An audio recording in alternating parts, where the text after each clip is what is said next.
अस्सलाम, प्यारे साथियों और अजीज तलबा व तालिबात, अस्सलामु अलैकुम।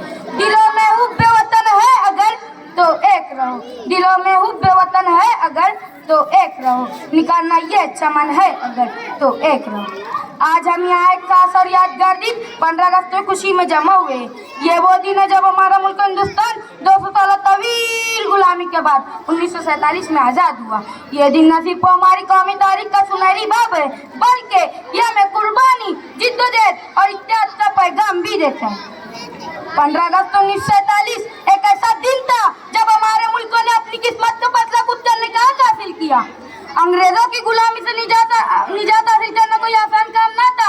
इस आज़ादी के लिए लाखों लोगों ने कुर्बानियां दी, अपने खून से इस मुल्कों की जमीन को सैराब किया और जेलों की सोबतें बर्दाश्त की। याद रखो शहीदों की कुर्बानियां, याद रखो शहीदों की कुर्बानियां, जिन्होंने वतन पे लुटा दी जवानियां।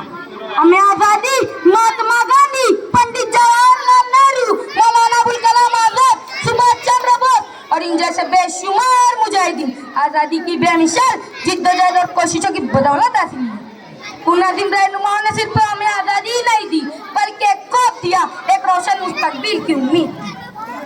दोस्तों, 15 अगस्त सिर्फ जश्न आज़ादी मनाने का दिन नहीं है, यह दिन हमें हमारे फराइज़ की याद भी दिलाता है।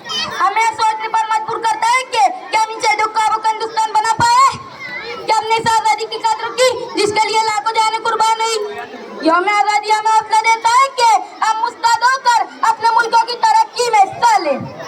हमें तालीम, दियानत, मेहनत और कौमियत जैसी के साथ आगे बढ़ना होगा। हमें फिरकावारियत, नफरत, बदउनवानी और जालत जैसी बुराइयों से लड़ना होगा। आज जरूरत इस बात की है कि हम इस आज़ादी की हिफाजत करें।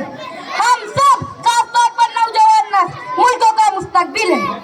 हमें अपने किरदार से, इल्म से और रुबुल वतनी से ये साबित करना है कि हम अपने मुल्कों को बेहतर बना सकते हैं। आखिर में मैं यही कहूँगा कि हम सबको चाहिए कि हम अपने अंदर वतन से मोहब्बत, खिदमत और कुर्बानी का जज्बा पैदा करें, क्योंकि अगर हमने अपनी जिम्मेदारी ना समझी तो आज़ादी बेमानी हो जाएंगी।